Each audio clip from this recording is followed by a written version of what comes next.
Welcome into this Tuesday morning edition, Blue Sky Live here with you today. Chase Parham, Neal, McCready, Clark Ford Studio.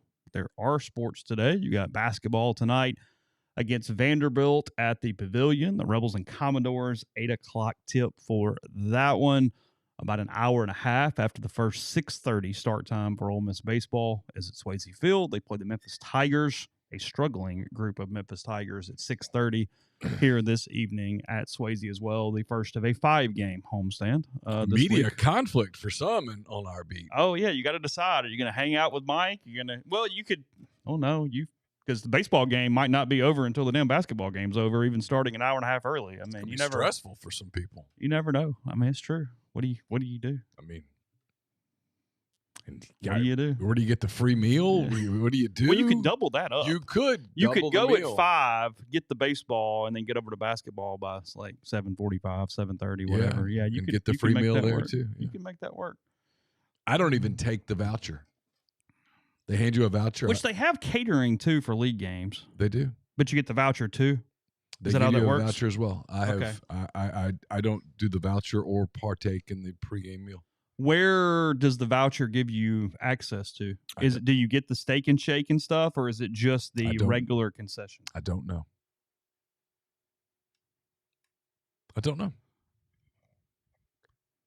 Okay. Softball doubleheader at home as well today, apparently. Oh. Lots going on. Lots going on. Yeah, actually, we're gonna mention concessions, I think, before the day's over if we don't run out of time with the more relevant topics of the day. But we'll get to that in a minute, including a little politics, or at least legislative process playing out in the state of Mississippi. Again, we'll open with that here in a moment. First, tell you about Blue Sky locations all over the state of Mississippi, up and down I-55. They're out north Mississippi as well, taking care of you with Sweet Daddy stops, lunch specials. 2 sides bread, any size fountain drink. You know the drill by now. Brisket, pulled pork. You can take care of dinner. Maybe you want to just hang out. You want to stream the games tonight. You want to sit at home. Blue Sky, Sweet Daddy's locations can help you out with that. Let them take care of dinner for you. Again, Oxford Exxon, all throughout Mississippi. That's Blue Sky, and coming to you from the Clark Ford Studio. We are Clark Ford's in Amory, Mississippi, 662-257-1900. Call that number. Ask for Corey Clark. Tell Corey what Ford product you are looking for. He'll send you a quote within 15 minutes in business hours. Right to the bottom line. There's no hassle. There's no haggle. You get your quote. The rest is up to you. You can shop that quote around if you like. Certainly your prerogative. It's fine with Corey because there's no haggling. There's no going back and forth. He's just going to send you a quote. There's your quote. Or you can do what I've done, what I recommend that you do. Let's hop into a Clark Ford today, 662-257-1900. Guest join on the Campbell Clinic hotline, from fractures and sports injuries to complex spine and limb conditions. The pediatric orthopedic physicians at Campbell Clinic in Oxford are the only specialized pediatric orthopedic team in North Mississippi, providing expert care for growing bodies. Visit CampbellClinicOxford.com to schedule an appointment or call 901-759-3111. Mr. Siski, one of our stream viewers this morning, just sent us a text. He's up early checking out a little Blue Sky Live where the Stallions get busy today with their schedule. When are you guys talking again? I don't know. I think he's doing a show. I think he's going to try to do a show Thursday. I'm out of pocket Thursday completely. So we did one yesterday. Sunday. Yeah, I see people asking the question. Ole Miss always does 4 p.m. starts for baseball during February, and then they switch it to 6:30 when March arrives. That's been the case for a long time, except I think it used to be 3 back in the day instead of 4. But, yeah, when March gets here, we do night games, and it's 6:30. You're giving more people an opportunity to get there. A 4 o'clock start, obviously, even locally, anybody who's working later in the day is not going to make that game. So that is the reason they play it off with temperatures and weather and whatnot, right, and do the best you can on that. So we'll jump into it. I'll hit the particulars and then we'll start discussing. At least media coverage came out yesterday. I think it technically passed a few days ago, but it is. Let me get my thing up because I was kind of looking into it a good bit this morning. It is a bill by Jonathan McMillan. He is District 58, House of Representatives. That is in the Jackson area. I think it's a combination of Madison and Rankin counties, if I have that correct. Okay. With the bill authorship, it is Bill 4014, and it has passed the House of Representatives 76-32. And basically, what it does is it approves legislation that exempts college athletes NIL earnings, name, image, likeness, as we're very aware of by now, including revenue sharing payments. So both sides, revenue sharing payments and outside third party NIL. So salary and NIL. Correct. From Mississippi State income tax, essentially meaning athletes earning money from endorsement deals, appearances, social posts, schools, etc., would not owe state income tax on that compensation. As talked about yesterday in a story I read from the Clarion Ledger. I don't know who else has covered it in a written form, but I read theirs, and I have talked to a few people. The way that this worked, and again, I'm going to give all the background, and then we'll talk about it because we got time to go through it a little bit, is it was written by McMillan. It went into the Ways and Means Committee to begin with. It passed out of the Ways and Means Committee into the floor on the House of Representatives. The chairman of the Ways and Means Committee is Trey Lamar. I expect to have a conversation with him for a podcast in the next day or so. I've been texting with him this morning. I think we're going to work a time out. We'll talk about it with him. It comes out of committee. It then goes to the floor again, passes 76-32. And I do think a quick clarification, it's not a law yet. This is simply a first of a three-step process. I don't know that was fully understood yesterday. It has now go to the Senate. They will put it in a committee. Most likely the Finance Committee will be where it has to go. And then if it gets out of committee in the Senate, it goes to the Senate floor. If it passes the Senate, then it would go to Tate Reeves' desk and signed into law at that point. That's the way state government operates. House, then Senate, then governor. Mm-hmm. There is some uncertainty whether it's going to pass the Senate or whether it's going to get out of committee. I have a greater knowledge of Mississippi politics than Neal, but I am not an expert in such area. However, I've been told that probably, but not the guarantee that some people think it's going to be to get out of the Senate side. I'll give you, this is not a great apples to apples example at all, but it's also not apples to mangoes, as some things have been, is a very similar conversation regarding a controversial bill with school choice. Went through the House, got killed in Senate. Yep. Everyone knew it was going to be killed in Senate. Yep. Even when they wrote the bill, it was simply a starting point to kick off the conversation, get killed in the Senate, go back, change it, work with it, and then go from there. So a lot of that consternation was premature simply because it was not ever going to get through at that level anyway as that went. Trey Lamar was quoted in the Clarion Ledger talking about what other states are doing. And essentially, I mean, let's just be very frank. This is to, in their words, optically level the playing field with other states. You have Florida, you have Texas, you have Tennessee, which do not have state income taxes. Correct. So the entire populace do not pay state income taxes. Arkansas has removed the state income tax on NIL and rev share payments in 2025. So Mississippi would be following suit with what Arkansas is doing. I know, we talked about it a while ago that Georgia was trying this, and I don't know how far they have gotten because it is not on my list of states that have done this, but I do remember it going on the floor and somebody proposing this probably 18 months ago, 2 years ago. We were sitting in these chairs. That feels about right. As we were having the conversation. So according to legislative language, it is any money, goods, or services provided to an intercollegiate athlete while enrolled at a Mississippi college in exchange for the use of the NIL, including rev share, third-party payments, again, as we said, sponsors, brand deals, and then again, a clarification. This is only affecting Mississippi state income tax. People will still pay federal tax as normal. This is on the state side of things. There is one argument as we kick this conversation off that I really, really don't like, and it is that Mississippi is going to remove the state income tax for all citizens over the course of the next 10, 11 years, something like that. The way that law is structured, it's down to 4% this year. and it is going to decrease as long as other state funds allow it to. I think it's 0.3 per year until it is removed. So do the math on that. Is well, in 6 to 10 years, everybody's going to give it out. So why not anyway? Okay, again, we can have a conversation on whether it's good, bad, idiotic. indifferent, or whatever. But that would be like me saying I work at a company. Everybody else getting raises right now, and my boss going, "Well, I mean, you're going to get one in like 6 years. So what's the hell's the difference?" And you go, Yeah. I mean, that part makes no sense. So look, I'm sort of teeing Neal up here. That's the main way that this is working. That's what's next. That's kind of how we are taking shape. This would go into effect, I guess, technically for 27 tax filings, if I have that correct, and I'm doing that math correctly in my head as we're moving forward.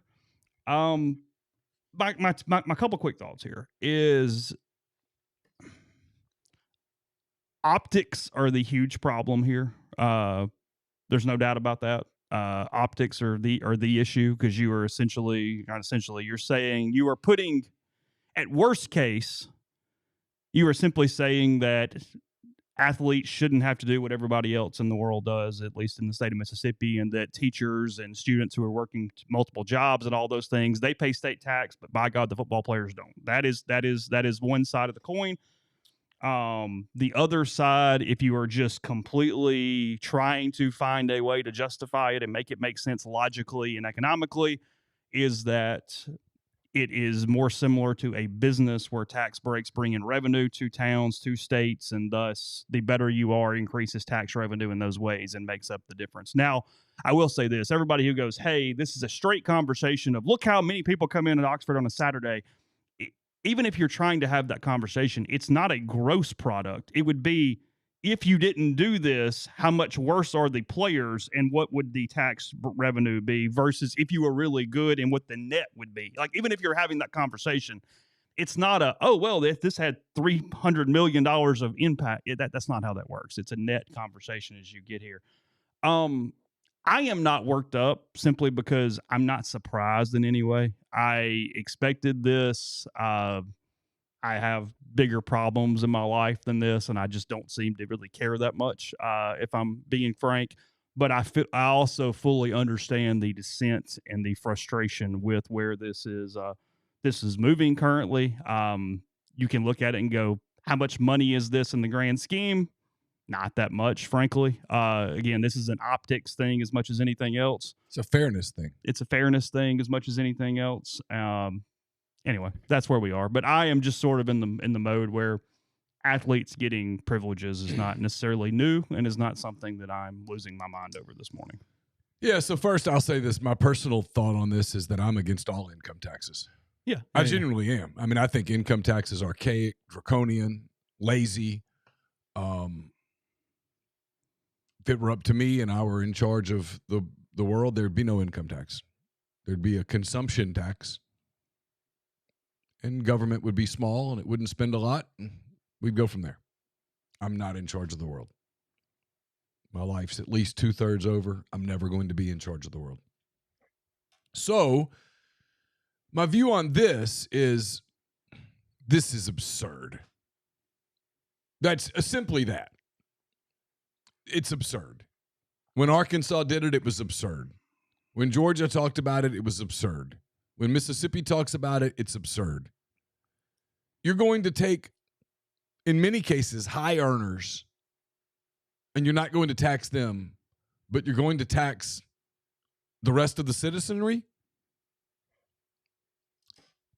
It just makes no sense. My overall thought on this, Chase, is that we've gotten to a point where this just means too much. It was never supposed to mean this much. The whole, well, we have to do this to compete. I get it.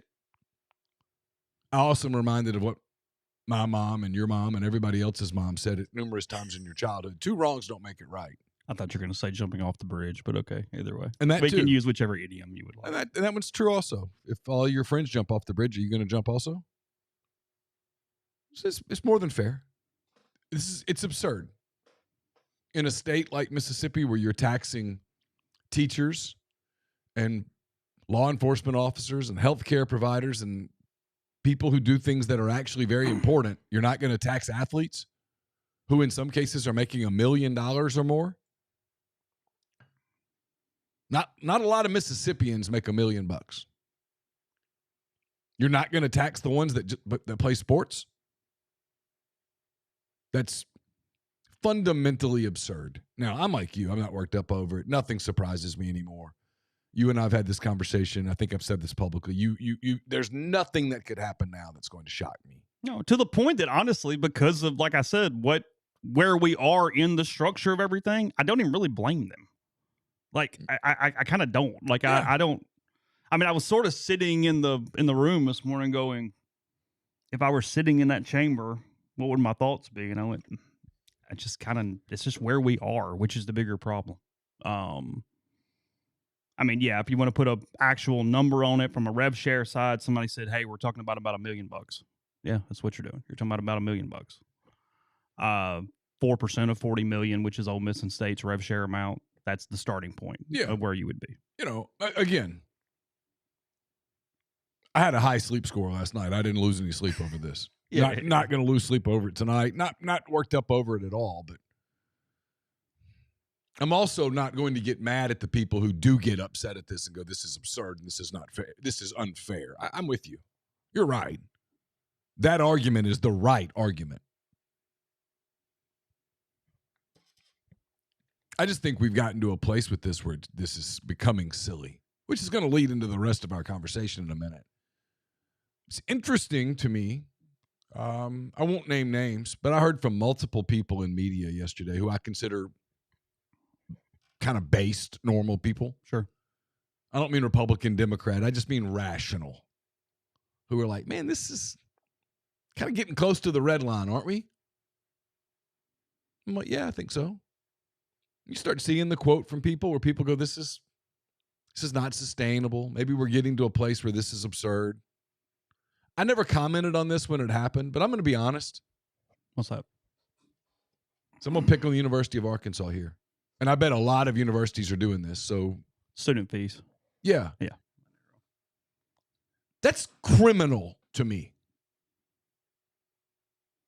Yeah, I had a huge problem with this too. So I'll use Arkansas as the example, but this would apply to anyone else.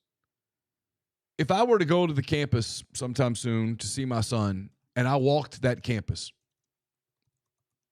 I am going to pass thousands, Chase, of students who are there for an education. Now, among those thousands of students, am I going to see students that are big into college athletics? You bet.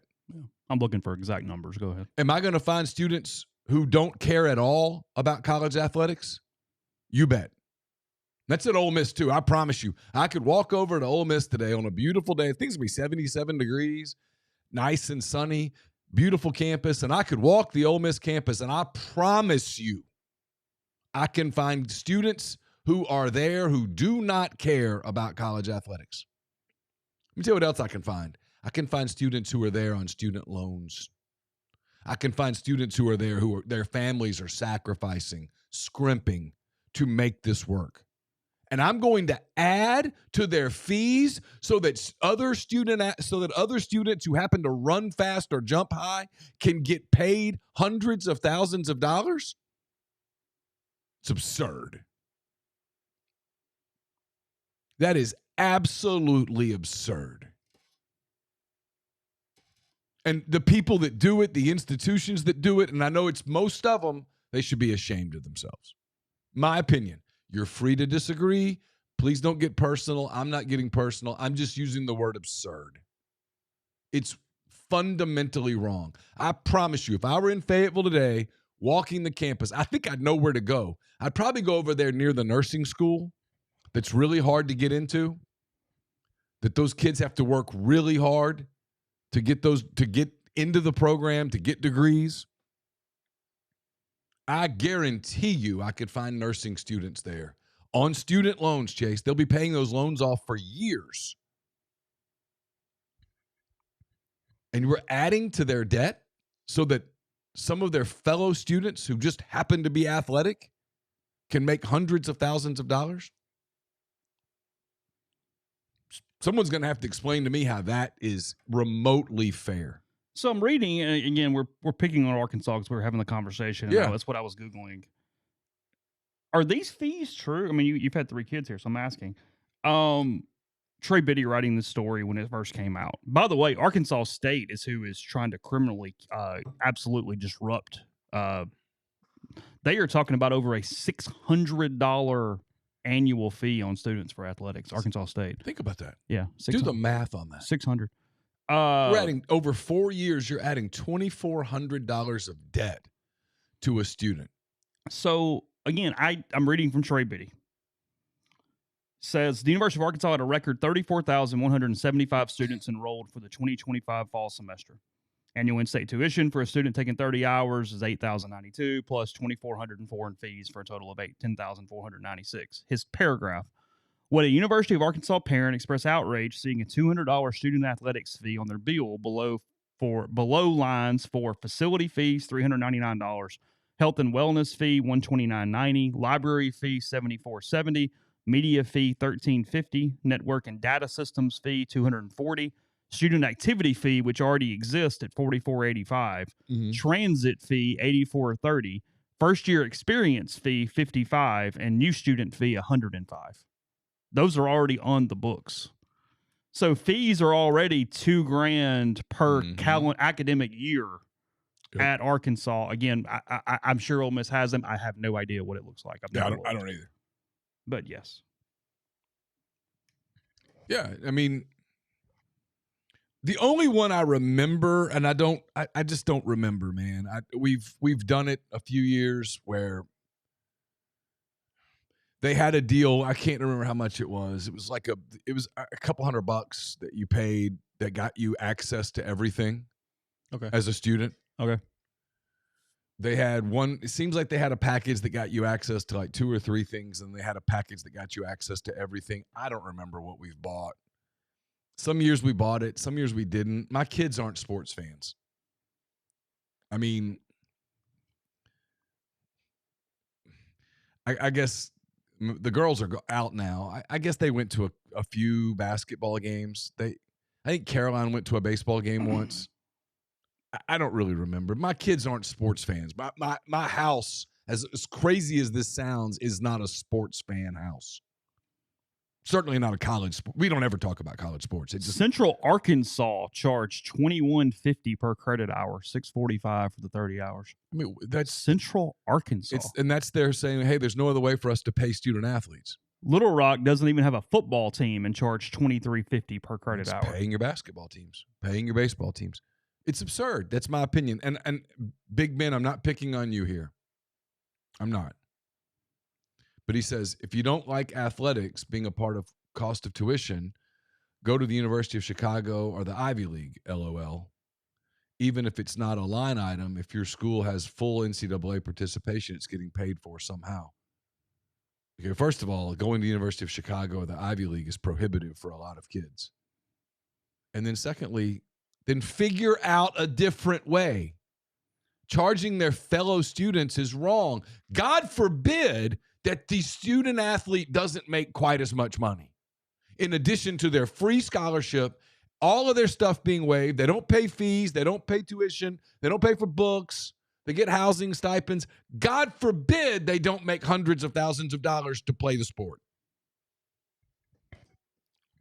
South Carolina boosted mandatory fees $300, calling it an athletics auxiliary fee in addition to the existing $172 a year in a student ticket fees. See, here's what bugs me. Yep. If you're going to make me eat a shit sandwich, call it a shit sandwich. Don't tell me it's a Reuben. All right? Just tell me, hey, here's what it is, man. This is what it is. That's it. This part does kind of piss me off. Frankly, because there's a lot of kids out there with these predatory student loans. And you're going to pile onto them? Yeah, there's a difference in paying for it through operating budget ways and not simply increasing in this direct line tuition increases in this capacity. I mean, again, this is 20% Or let kids opt Again, out. I'm using Arkansas. 20% of tuition is in fees assigned to these numbers. Let kids opt out. Hey, you don't have to pay this. You don't have access to the games. Okay. Be a lot of kids that go, I don't care. I'm never going to a game anyway.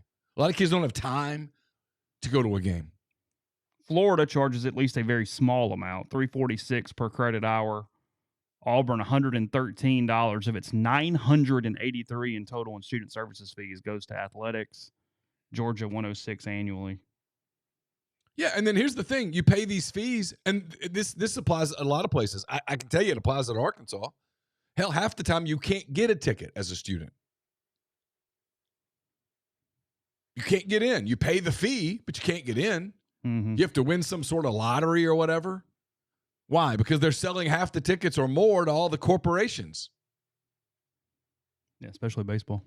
Yeah, you can't. It's hard to get a baseball ticket there as a student. Hard to get a basketball ticket there as a student. Hell, and they're horrible. They're 2-10. There were times that getting a football ticket or getting into the student section at a football game was almost impossible unless you got in the line 8, 9, 10 hours early. Yeah. And I mean, I hate to break it to people, but there are a lot of college kids aren't going to do that. I like sports. I wouldn't do that. You get kids that don't care about sports, they're not doing that. They shouldn't have to pay for that. It's just my opinion. Read a couple of your comments. We'll come back in a minute, continue this. First, NeSpark, the fastest, most reliable fiber internet option available. Whether you're streaming the Rebels or connecting with family and friends, they'll offer both residential and business packages with speeds up to 2 gigabits. So earn more, register for service. That's nespark.com. NeSpark, get connected, stay local. Ole Miss had a great portal season. You can too. Do you have an old IRA or 401k with a former employer? Is that money stuck with a bad team, not living up to its full potential? Put that account in the transfer portal. Let a fellow Rebel professionally manage it for you. Andrew Seago with Seago Wealth Management will build a playoff caliber portfolio just for you. Book a quick discovery call today at rebelsretire.com or 901-482-2676. Maybe you need tax savings strategies or retirement income planning. That's what they do every day. So give them a call at 901-482-2676 or book a discovery call online at rebelsretire.com. We'll have a mailbag to you tomorrow. It's presented by Art Hayes, Sotheby's International Realty. If you're thinking of making a move, put the power of Sotheby's to work for you as a licensed agent. With Sotheby's and a supporter of all things Ole Miss, Art can help you buy or sell in your hometown or anywhere in the world at no charge to you. Seriously. Call and ask Art how, 612-805-5929, or email Art at Arthur, ARTHUR.Hayes, HAYS, at lakesmn.com. I'll have a hand raise, guys, to you tomorrow. Probably start around 5:30. It's probably going to be a fairly tight show, but take your calls. We'll talk about whatever you guys would like to talk about. I think there's Ole Miss baseball tomorrow. They are. UNA, 6:30. So we'll get started before the baseball game. Have plenty of time for you to hang out with us before you flip over to Ole Miss baseball. It'll be brought to you by Comer Heating and Air, Southern Air Conditioning and Heating. Different names, same great people, products, and services. You might notice it's starting to warm up outside. Daylight savings time kicks in 5 days or so. So the warmth is coming. It'll be a great time to check your AC unit. Make sure it's tip-top shape. Make sure it's ready to go. If you live in Oxford, Batesville, Tupelo, those areas, call Comer, 662-801-1777. If you live in Memphis, Hernando, South Haven, those areas, call Southern, 662-429-4429. And we're brought to you by ENT Physicians of North Mississippi as the largest private ENT practice in the state. Their goal is simple: delivering fast, expert, comprehensive care for patients of all ages with ENT, allergy, sinus, dizziness, balance, and voice-related needs. With same-day or next-day appointments with ENT urgent care for that annoying cough or sore throat, in-office CT scans and same-day allergy testing, and access to their comprehensive audiology team offering a full range of services from hearing aids and custom hearing protection to potential surgical options. ENT Physicians of North Mississippi are committed to removing barriers to care. They now have new locations in New Albany and Starkville, in addition to Tupelo, Corinth, and more. Get more details at entnorthmississippi.com or call 662-844-6513. Neal mentioned sandwiches earlier. Mentioned a Reuben. They have one of those at Chicory Market. Their new lunch menu going. The Big Reuben. Corned beef, sauerkraut, Swiss, Russian dressing on sourdough. One of the options for those. Roast beef. They got tons of different options there for you on that new menu. Again, daily sandwiches, daily offerings, catering. That's in addition to just all the grocery store options there at Chicory, located on North Lamar, Midtown Shopping Center. You can find out their fresh sales for every month, their discounts, their coupons, the stuff they got going on, foods, events, and more. That's chicorymarket.com/the food on the menu for your lunch options and much more. Again, that's chicorymarket.com. All right, let's see. Yeah, I mean, where Ben has the point is that everybody, I mean, we're bloated overall from an institution standpoint, from a system standpoint, and 10 you're years. just moving the money around in some different way, no matter what. I mean, because here's the thing. Here's the deal. 10 years, if they don't fix higher education, this is across the board. If they don't make higher education more worth the give you a little more bang for your buck. Yeah, the juice and the squeeze. 10 years from now, we're going to have a different problem. Because, it's one of the things that I credited Ole Miss at in their FY25 report, which was they had taken very little money for athletics from the university. Because there's always, I think it's listed, and I don't have it up on this computer. It's on my home computer. It's like direct institutional support, I believe, is how the NCAA documents it on their revenue reports. And Ole Miss was a pretty small number and was about half the number that it was a year ago. Some of these schools, it is an insane amount of money that the university is plugging into the athletics department to operate at budget and to run things. And again, that's all coming from some level of tuition, donor, whatever it is. That's university academic side, if you will, money that is then coming over. Missouri is my whipping boy on it every year because, oh my God, it's like $40 million a year that the university pushes in some form, whether it be loans or direct revenues, to do that. It's one of the things of the Arkansas. Trey Biddy, by the way, did a really good story on this that I was just now reading. One of the things in addition to the student fees is they are saying any money that it goes from institution to athletics department does not have to be paid back in any way. Like sometimes the athletics department then gives some of it back and they play in exchange. Arkansas not doing any exchange. It's just simply going to athletics and staying there at that point. And some of that is, I mean, when was that school founded? Arkansas? I should know. Yeah, you're way beyond me. I mean, but when they built it back in the I want to say 60s, 70s. Maybe it's not that old. I don't know. 1871. You would think I'd remember because you get there. If you graduate from there, they put your name on the sidewalks. Yeah. So if you go up by year or whatever. If you go up to Old Main at Arkansas, you can see the first few classes, which were just like a handful of people. So you would think I'd remember 1871. But I remember, if you read back about 1871, one of the objectives was to win big in intercollegiate athletics. That was one of the things they said, hey, we're building this place so that we can win games. I mean, let's do what it takes to win the games. That's what we're here for. It's right there. And if you go into Old Main and you look in the first inscriptions, I think what's the hall at Ole Miss where the kids would go up and write Ventress? Was it Ventress? Yeah. I mean, if you read most of it, it was let's win big this season. So back in the 1850s, it was let's win these football games, by God. I mean, I know you're making a joke, but it is. I mean, again, as I'm making that point, I mean, Ole Miss really benefits from not trying to house 45 sports. Like they have a very small number compared to most schools. Yes. It's why when somebody goes, "Hey, where's the gymnasium?" It's like, it just doesn't work. Like you can't. It would have to justify its own existence to take Andy's quote there to make that operate. And even then, you'd have operating cost and all. Where's that David stuff. Huertas these days? What's David I don't doing? know where David is. Hopefully, he's doing well. Yeah. It's again, this is not even the police on what should or shouldn't. Just in general, it's amazing though how quickly and how far we've come on this. Because, I mean, 20 years ago, probably 10, but even 20, 25 years ago, these budgets were microscopic compared to what they were now. Like you just sort of took it in, and as you said, it didn't mean as much. Like you went 5-7 or went 6-6, and it was almost just kind of a shrug. Yeah. It was like, it's there will never be another Frank Beamer because dude lost like 8 years in a row before he had a winning season, and he was still the coach at Virginia Tech. Yesterday Dude was still the dude. And it wasn't because of this. It was just a lot of things. Ross Dellinger had a story out. Not even a story, but he was quoting the Louisville people, and there's a lot of people going to Congress again. We're begging Congress at a time when the country's at war. We're telling Congress, hey, we really need you guys to fix sports. And it was the 2 or 3 people that I heard from who I consider very rational, who were like, man, kind of feels like here lately we're jumping the shark. And I'm not saying you shouldn't try to win. You absolutely should. I'm not saying it's not important.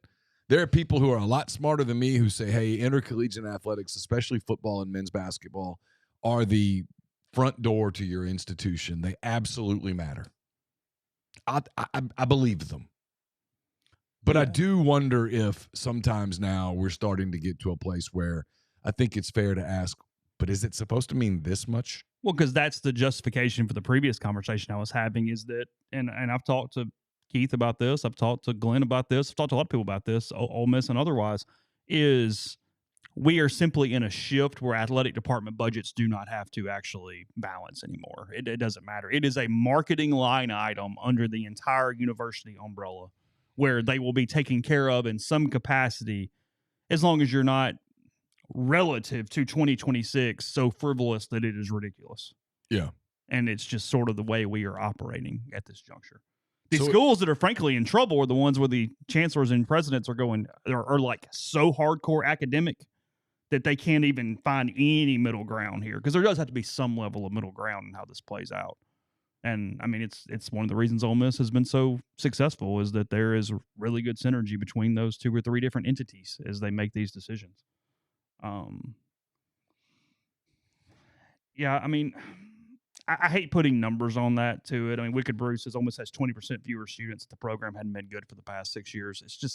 It's so hard to put it completely on that. There's so many things. I don't know that I buy that in its entirety, and I really don't. I think it helps. It's exposure. What really benefited Ole Miss was not, and now look, they were one of like 12 SEC schools that did this. I'm not picking on them. They removed test scores from admittance. That was one factor.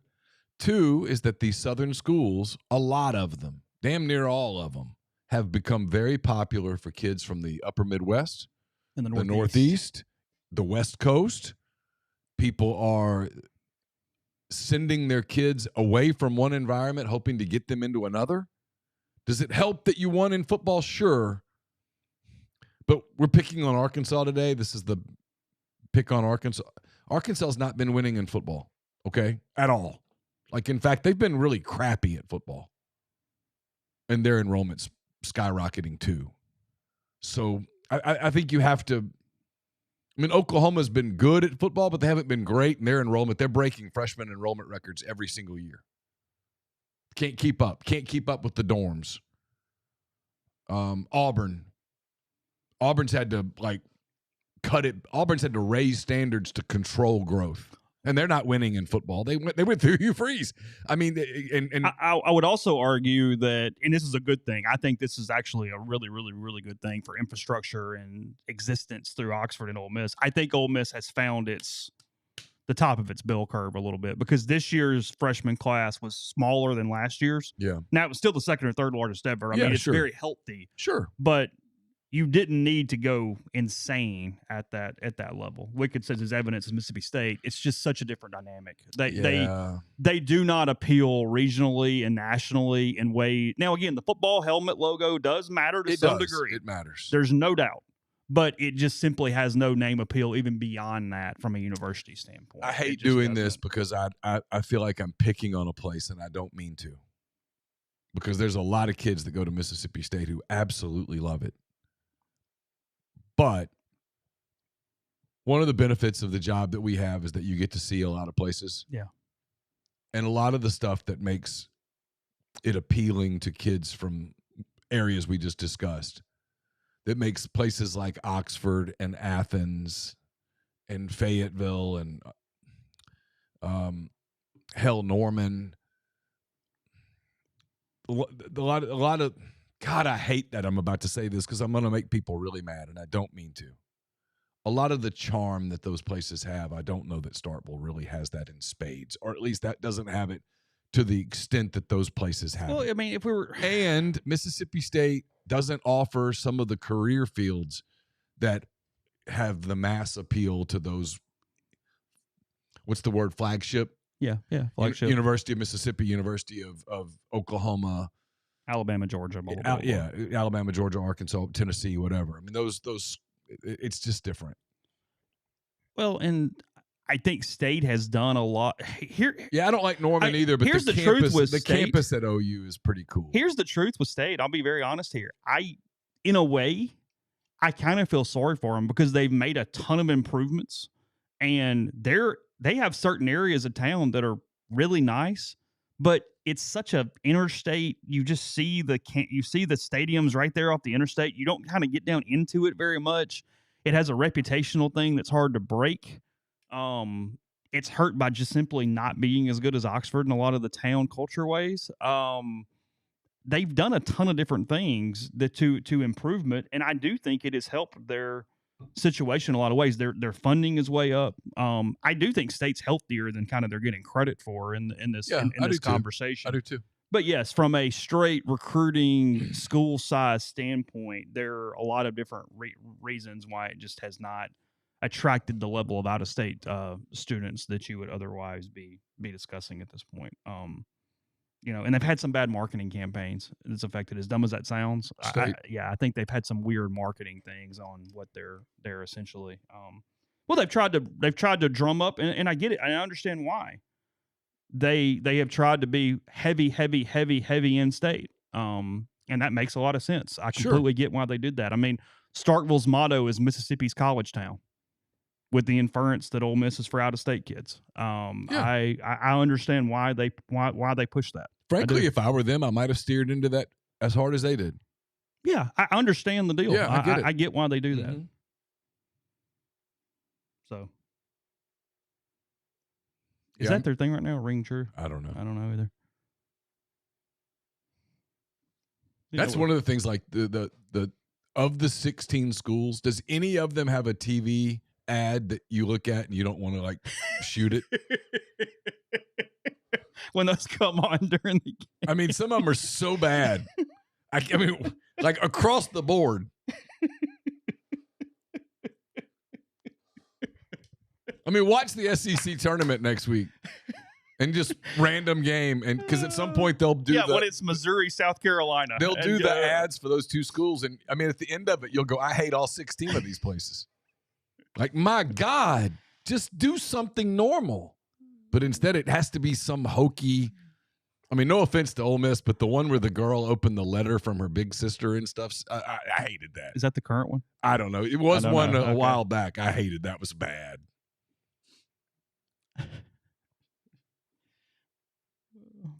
The only one of those of anybody I really will always remember is just the overall NCAA ones of we go professional in something other than sports that went years and years and years and years. Yeah, where it was the swimmer or the whatever. Yeah. And it's like, not anymore, you don't. You go professional now, actually. Yeah. Congratulations. You're a pro from minute one. Shut up. And you don't pay taxes now, so congrats. Yeah, I believe in Auburn and love it. They would do the creed. It just was so hokey. Oh, I mean, and Grind's right. A&M's weird as hell, but they have a very successful alumni base, and their kids go there in droves. Yeah, no. Yeah. I mean, well, the Texas kids again, they're a cult, but they're a very nice cult that absolutely is raking in the students in the cash. No problems. The in-state kids that go to Texas and Texas A&M are basically geniuses. I mean, you can't get in otherwise.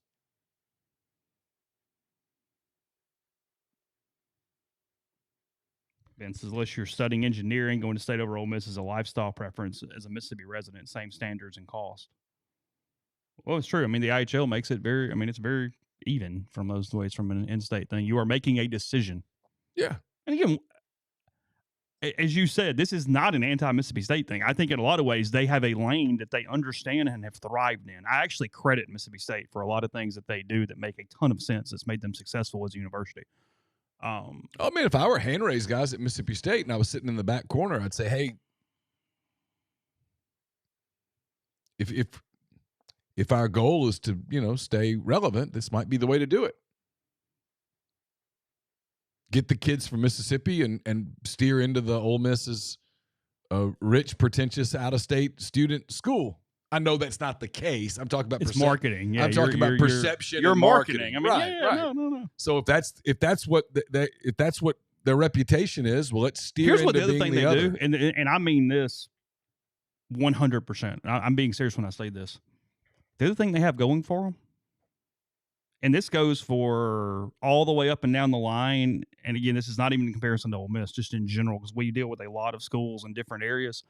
They are really freaking helpful at all avenues.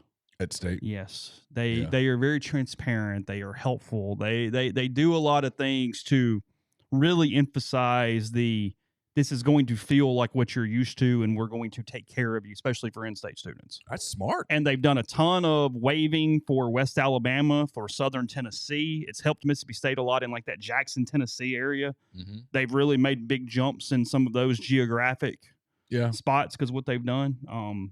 Did they kind of grow in Alabama a little bit by doing some of the same stuff? Yeah, West Alabama. Yeah. They went crazy in West Alabama, and it's helped their. It's where Ole Miss people were frustrated for a while because State had waived those areas in-state tuition and helped their baseball program a lot by just consequence. Again, nobody does the baseball on purpose is the main reason, but it had a secondary impact. But now, if you play baseball, you get your taxes waived, and you're on full ride, all 34. Oh, yes, true. So, yeah, Austin. I mean, I can speak to that a lot because I'm on one of the boards there. Yeah, junior college reach toward Ole Miss has been pretty lacking. I know there's some initiatives to try to increase that as time goes on. He says Ole Miss has almost no reach in the community college system in Mississippi. MSU does. I was one of the very few ICC to Ole Miss transfers in my class. Most went to MSU. Oh, yeah. I know there's been some hopeful movement in that. I'm wearing an ICC cap right now. In that capacity. Anyway, I mean, you got a good look of it. I mean, I haven't gotten there yet, just simply seeing how schools recruited and sent letters and things like that over the course of your different children as time went on. There's no doubt about that. Turned out to not matter. Well, yeah, but yes. And I don't know how much it does or doesn't, but you just see their emphases, for if sure. you will, as time goes on. No, I mean, look. I mean, especially the girls. I don't remember with Carson really. But especially with the girls, they got a lot of stuff from Mississippi State in the physical mail. I mean, it was constant.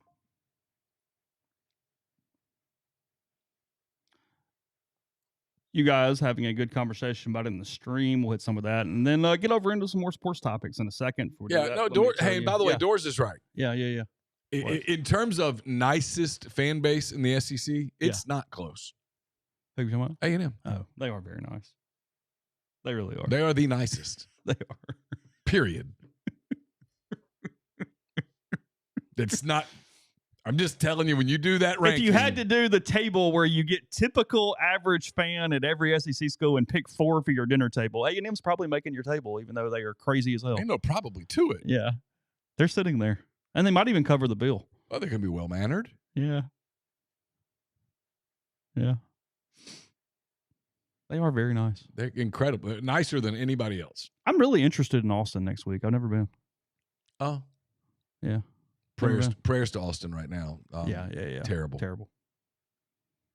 I saw some of the identification on that come out yesterday. That was, frankly, kind of startling with that being next week also. And there being such a big event there, too. It makes you always a little more concerned and nervous as time goes on. Sure. Horrible.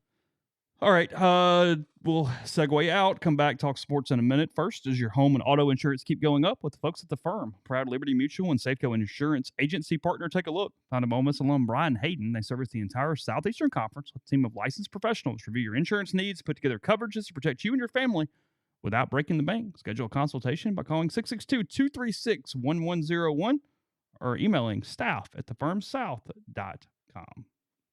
Oh, that's interesting. That would be something to get Lee on. We could ask him. Chauncey says A&M fans were the best tippers during my time in the Oxford restaurant scene.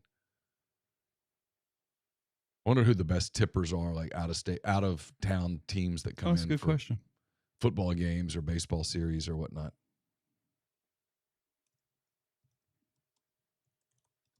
There was one school I can't remember. There was a school last year that he was talking about really, really tipped well. Oh, really? Yeah, and I can't remember who it was. Huh. One of the football games. Anyway, Arnett's Fine Jewelry is the fourth. I'm sorry, my brain's now functioning in a weird way. Fourth generation jeweler located in the old Lamons building, North Lamar Avenue in Oxford. It's gift season coming up soon, right? You got birthdays, anniversaries, graduations right around the corner. They're perfect for that. Whatever jewelry need you've got, they can take care of you at Arnett's. They want to be your jeweler. Got lots of games on the Ole Miss campus this weekend. You got home games in baseball and basketball tonight, baseball this weekend, basketball this weekend. So if you want to get your best Rebel gear in Oxford, go to the College Corner. 4,000 square feet of it right there off Oxford Commons, off of Sisk. So you don't have to fight this traffic on the square or Jackson Avenue. You can stop in, get all the gear you're looking for, all the name brands you know and love, Nike, Horn Legend, Champion, Antigua, just to name a few. And you can also visit collegecornerstore.com. And as always, if you're headed to Funky's tonight, headed to the stadium, whatever the case may be, ask for a Coors. Since 1873, Coors Banquet's been brewed in the same tradition of the original 150-year-old recipe. It's crafted with 100% Rocky Mountain water. So when you're enjoying a banquet, you are drinking history. Martin Palomo and I taped A Mind on My Money yesterday. It's up wherever you get podcasts here on MPW Digital. It's brought to you by Argent Wealth. When you work with Argent Wealth's 401k advisory services, you gain a valuable advisory team and time-saving resource that will help you develop and maintain a solid strategy for your retirement plan. They're committed to providing you with the personalized attention and involvement that you want and need. Their goal is to help you manage your 401k plan properly and ultimately improve your employees' retirement readiness. It's myargentwealth.com. Podcast is brought to you by Horn Legend, as Neal mentioned, hornlegend.com, the place to go, the sponsor of my Around the Horn content item every week that will be out on Thursday. They're running promotions right now. I have links in the content for that, ways to get free Napa vest, way to get a free Oceanside jacket. Got both those items. They are excellent. You get plenty of jackets, vests, sports shirts, quarter zips, pullovers, and much more. Horn Legend is the temperatures heat up. They got some more items coming, the polos. Check it out. Click the MPW Digital in the drop down. We would appreciate that. Again, that's hornlegend.com. And podcast brought to you in part by G&M Pharmacy, 662-236-2222. They deliver locally in the Oxford area and offer medicine, fill prescriptions the same time each month, and take care of you. One trip to the pharmacy, one delivery. You have everything you need when you need it with G&M. Again, that's 662-236-2222. What we got in the stream as I move forward? Let's see. Yeah, I have not tried to figure out any restaurants or meals or anything next week. I think the Saturday game is during the day, which at least helps find a steakhouse or something from a dinner There's standpoint. no shortage of I would think I could find a place that serves beef in Austin. I'm just assuming that a steakhouse will not be a complicated endeavor on a lot of night. barbecue, a lot of very good Mexican. It's what you'd expect. Yeah. I liked Austin. I thought it was great. I walked around. I walked to the state capitol. And did you? I did.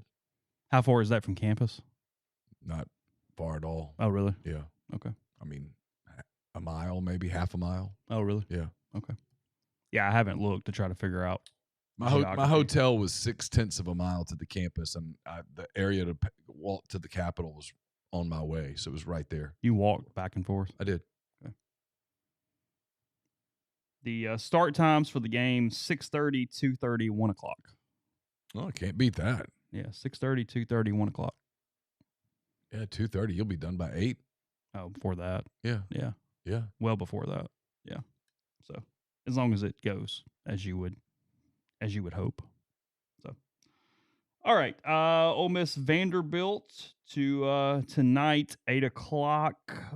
Rebels played them well in Nashville earlier in the early in the season. One of their probably dozen games that they had a real shot to win and just couldn't quite finish Yeah, it. did you see that post on the board this morning? I wanted to pull it up. I did. Some of that was not one Exactly of the things was, one accurate. of the things was not accurate, but there was a lot of accuracy in it. Yeah. Essentially, Ole Miss was in games completely, had the lead, or was very competitive.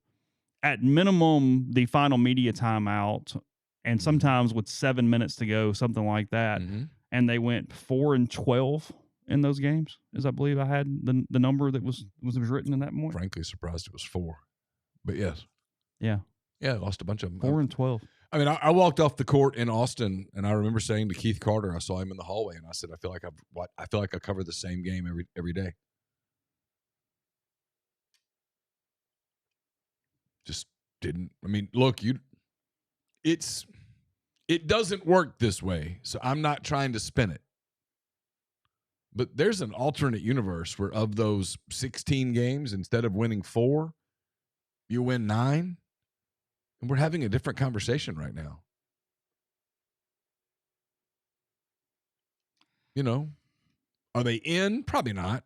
Are they in the conversation? We would have kept interest, and at least would Sure. be a topic that we would Sure. not be starting at 9:09 a.m. Sure, 100%.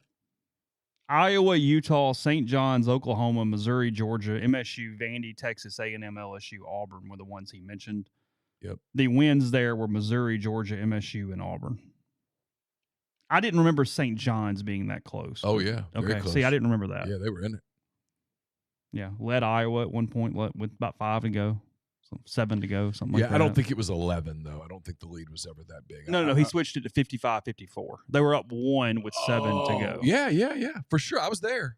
Iowa 55-54 with 7 to go. Utah led in the final minute. Yep. St. John's down by 4 with 5 to go. Yep. Oklahoma trailed by 3 with 8 to go and then looked terrible from the 8 to the 4 mark. Mm-hmm. Mizzou tied at 62 with 5 to go. Georgia went to OT. State 1-point game. Vandy trailed by 3 with 3 to go. Texas led by 3 with 4 to go, and they went on a 14-0 run to end the game. Yep. A&M led by 6 with 4 to go. Yep. And LSU an overtime game. Yep. I mean, you flip some of those, and we're having a different conversation. It's kind of Groundhog Day a little bit, and you know, again, you didn't. You lost them. You didn't. Yeah, I'm not spinning. Because it's one of the funny parts of what we do is I'm called negative on one hand, and then when basketball, I'm told that I'm not mean enough. I'm not nasty enough. I don't ask hard enough questions. I won't say they suck, and it's because, well, they don't just go get blown out. I mean, because I admit it. Like,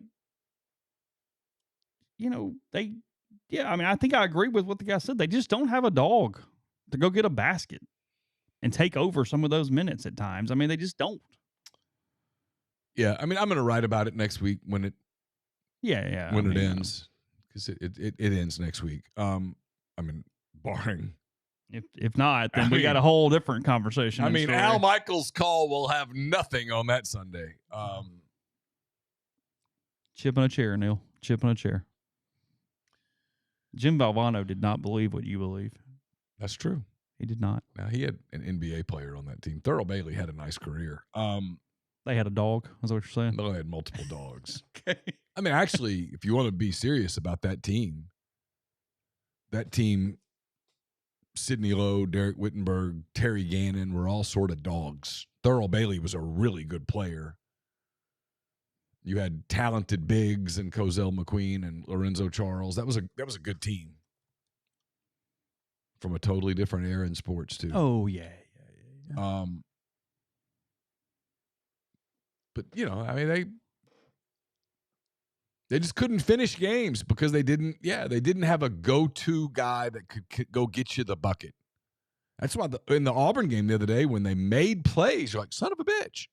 Yeah. Because when I cut it from 12 to 2, I went, holy shit, we're going to do this again. Pardon my language. I can't write this again. I was literally thinking to myself sitting there because just looking at it on the TV with my computer in front of me going, I have no creative way to go, well, it happened again. And then Cameron Dean made that three. It was a huge shot. Cut it from two, made it from 2, extended it out to 5. Then they got a stop, and Pinkins made free throws. And next thing you know, it's like, oh my God, they're going to win. And the fact that was so sort of shocking, it was revelatory of just how many times that they lost those kinds of games. Arizona clinched the Big 12 last night with a 73-57 blowout of Iowa State in Tucson. They are now 15-2 in the Big 12, which is a hell of a number because that's a good basketball league there in the Big 12. Tonight's games, real quick, and then we'll change topics after the break. Tennessee, South Carolina, the Vols 8.5-point favorites over the Gamecocks in Columbia. Okay. Alabama is at Georgia tonight. Big opportunity for Michael White for sure and his team. 1.5-point favorites for the Tide on the road against Georgia tonight. 12-4 for Bama, 8-8 for Georgia.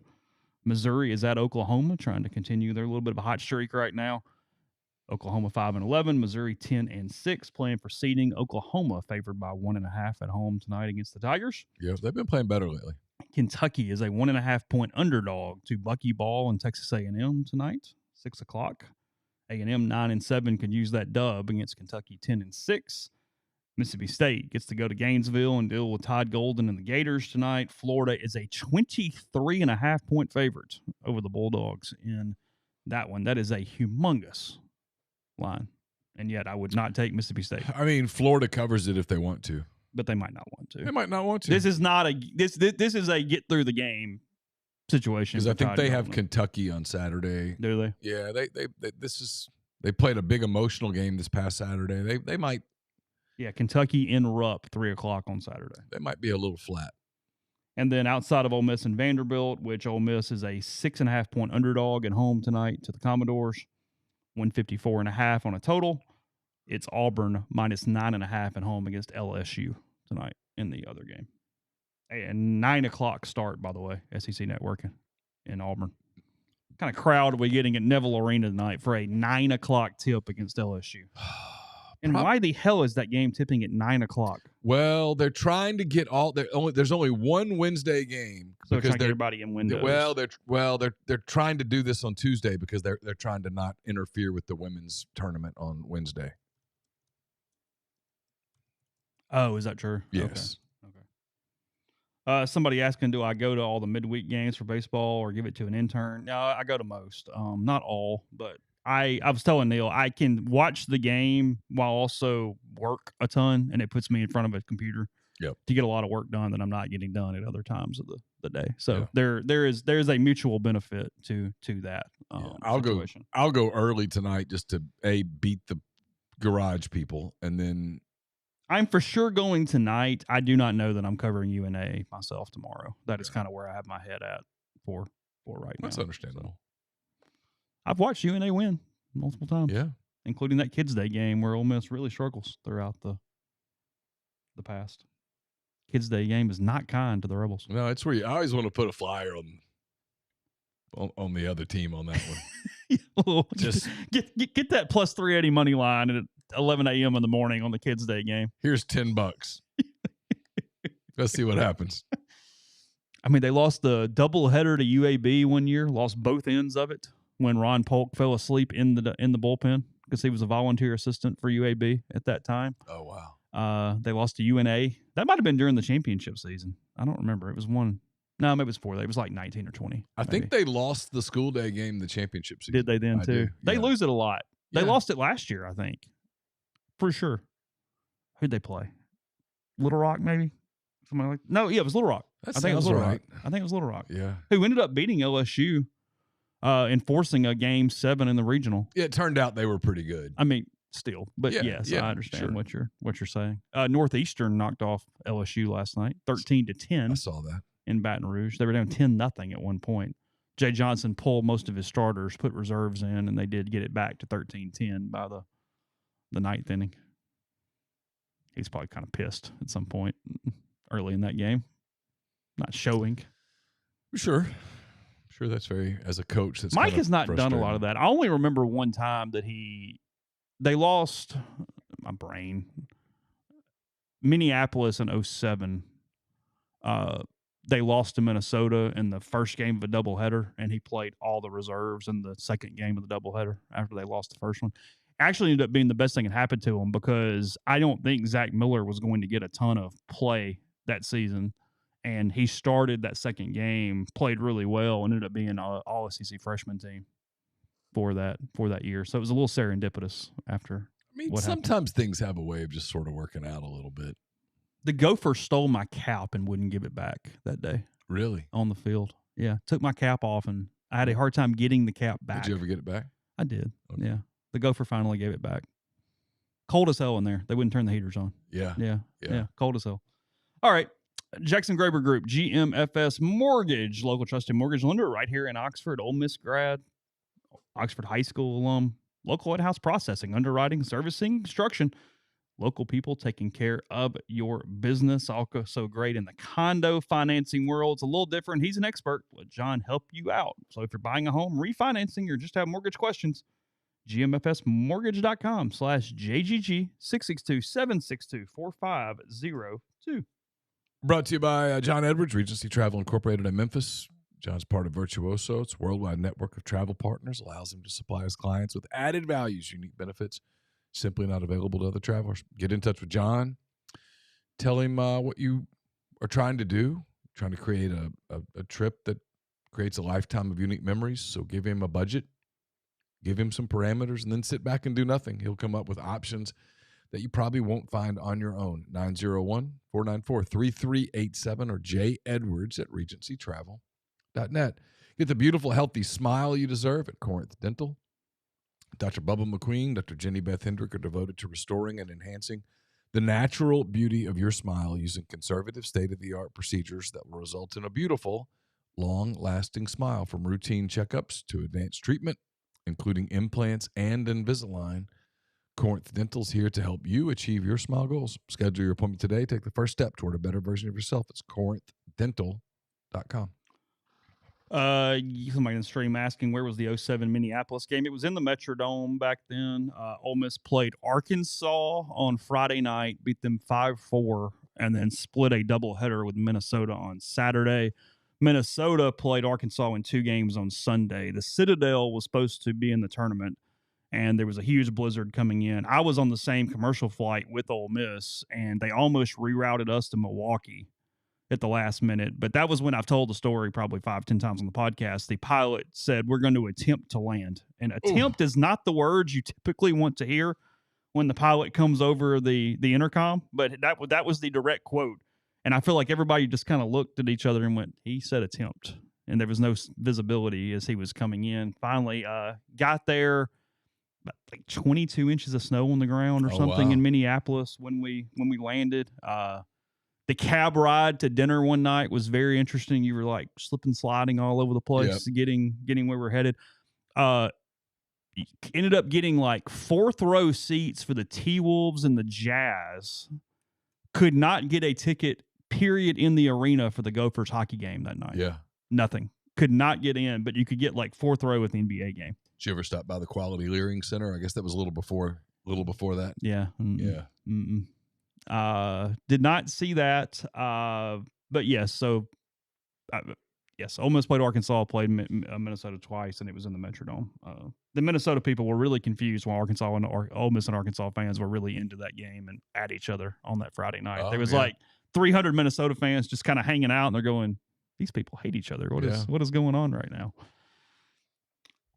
Memphis is 3-8 on the season, by the way, not going very well in the Bluff City for the Tigers in baseball, as that game is tonight. They just got swept at home by Jacksonville State, 10-1, 9-4, 7-1. I mean, all jokes aside, programs like that are not going to be able to keep players. So at some point,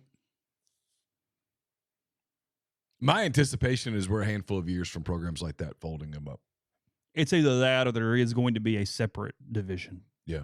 They're going to actually break, and you're going to tell teams like Coastal and East Carolina, you get to choose where you go, whatever you want to do. If you want to play up, if you want to play down, you guys decide how you want to handle it. I think that's definitely heading. Coastal is actually the team that I think I continue to buy stock into because they don't have a Division I football program. Or they do, but they don't fund it the way that most people do. I think they put as much money into baseball at this point, and they've tried at times in basketball, but they haven't really bought in the way some of those other ones have. So just a thought there. But yeah, Memphis not very good, 3-8. They lost to Ohio State 12-5. They got popped by La Tech. It's been a bit of a deal. I had this written down, and I get that Ole Miss's best players were younger. I understand how we got here between some defensive linemen, Chambliss and Lacey, and the way the roster construction was. And this is sort of the same case a few years ago when Ole Miss had a really good season, and obviously it wasn't last year because they had a ton of pros and had a record for draft picks. But I was looking through the 2-round mock after the combine that ESPN did, and 13 different SEC schools had at least one pick in the top 2 rounds. Ole Miss was one of 3 to not. We're talking about for the upcoming NFL draft? The upcoming NFL draft. Okay. Ole Miss, Kentucky, and Mississippi State were the only teams not represented in the top 2 rounds. It is a credit to roster construction. Yeah. In so many ways that Ole Miss was the last SEC team in the deal, and then 2, that they have such high expectations for next season because, they are not getting rated by the draft in any capacity. I mean, I think Pounds is going to get drafted. Yeah. I think Stribling made a lot of money, but he was not listed in those top 2 rounds this morning as I was looking at it. I mean, Stribling will get drafted. I think Trey Wallace will get drafted. I think Daquan Wright will get drafted. But none of those guys are getting top 2 rounds drafted, I wouldn't think. Arkansas had 2 players in it. Missouri, South Carolina. Yeah. Did you see where Taylon Green ran like a 4.34 or something like that? Yeah. I don't know where he fits, but there's a world where had Taylon Green been at a successful program, we would be really talking about that dude right now. Yeah. I mean, just athletically, holy shit. Anyway, no, the Saints should not draft a running back at 8. My God. I quit. I mean, I have a lot of thoughts on the whole draft thing. I mean, number one, you have to almost duck when you say this. Lane did a good job. Oh, yeah, sure. Yeah.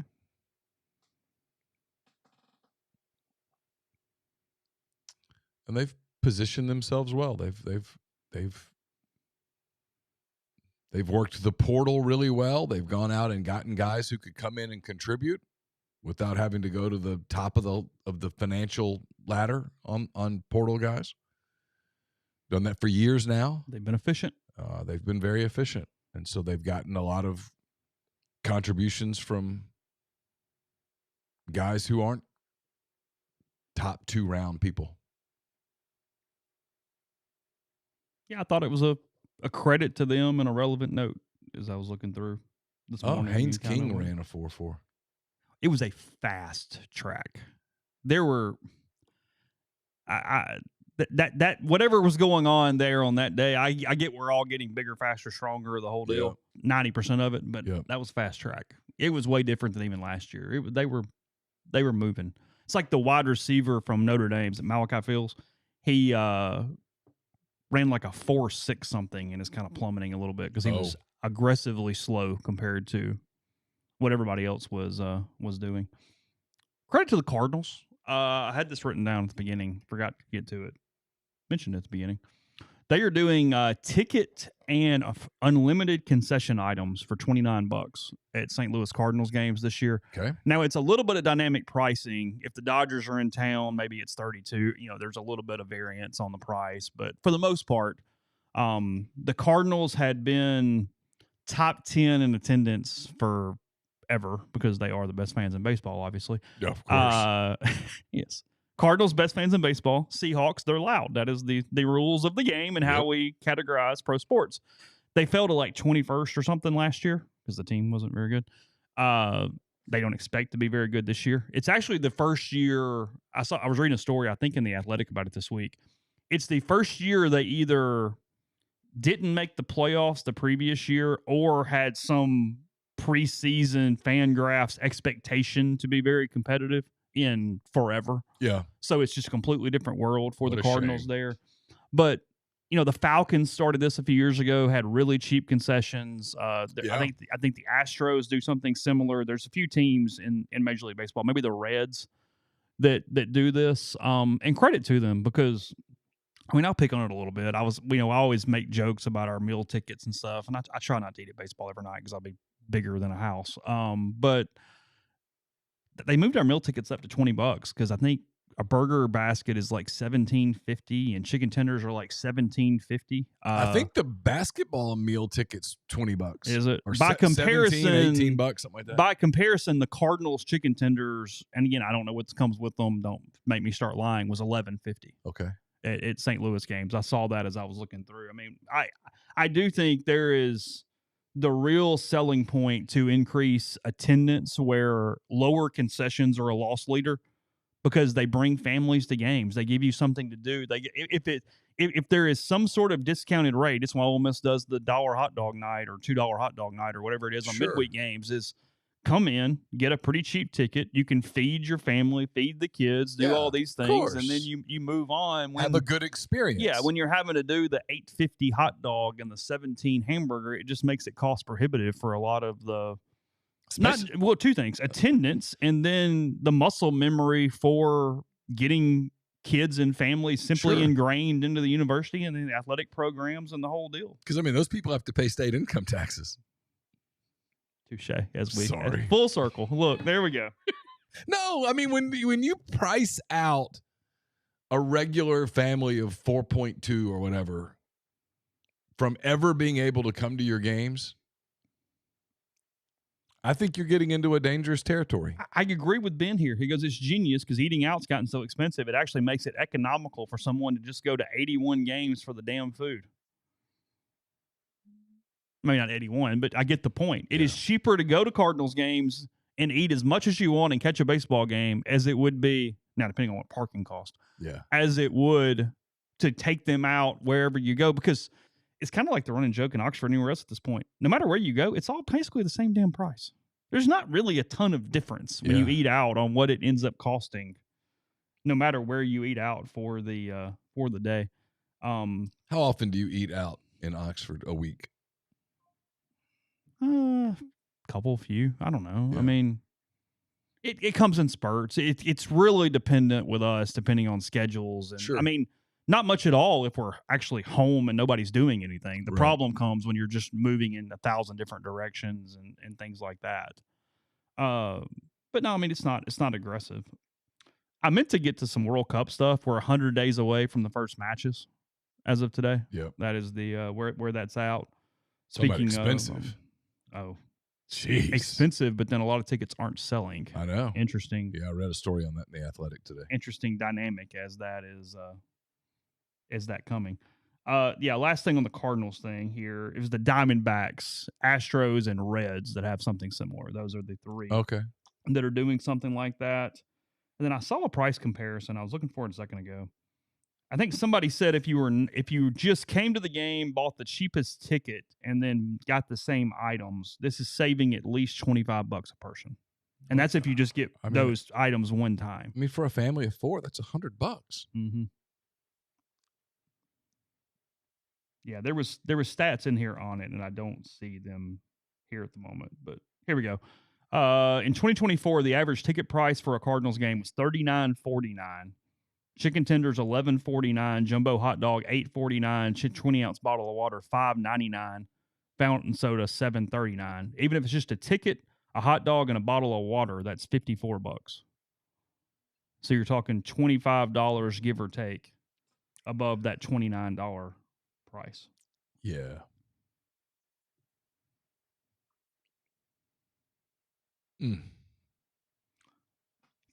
Here's one for you, and we'll stop. Without deals, the cheapest parks in the league, as far as same thing, ticket, hot dog, beer. Okay. Ticket, hot dog, beer. Cheapest Miami Marlins $31.83 for all three. Okay, that's pretty good. Yeah. Diamondbacks $33.35. Rockies $37.25. Okay. The most expensive, who do you think it is? Wrigley. Nope. Oh. I don't have a list. I only have the most expensive. Yankees. Houston Astros. Astros. Houston Astros 78-17. Wow. 78-17. Wow.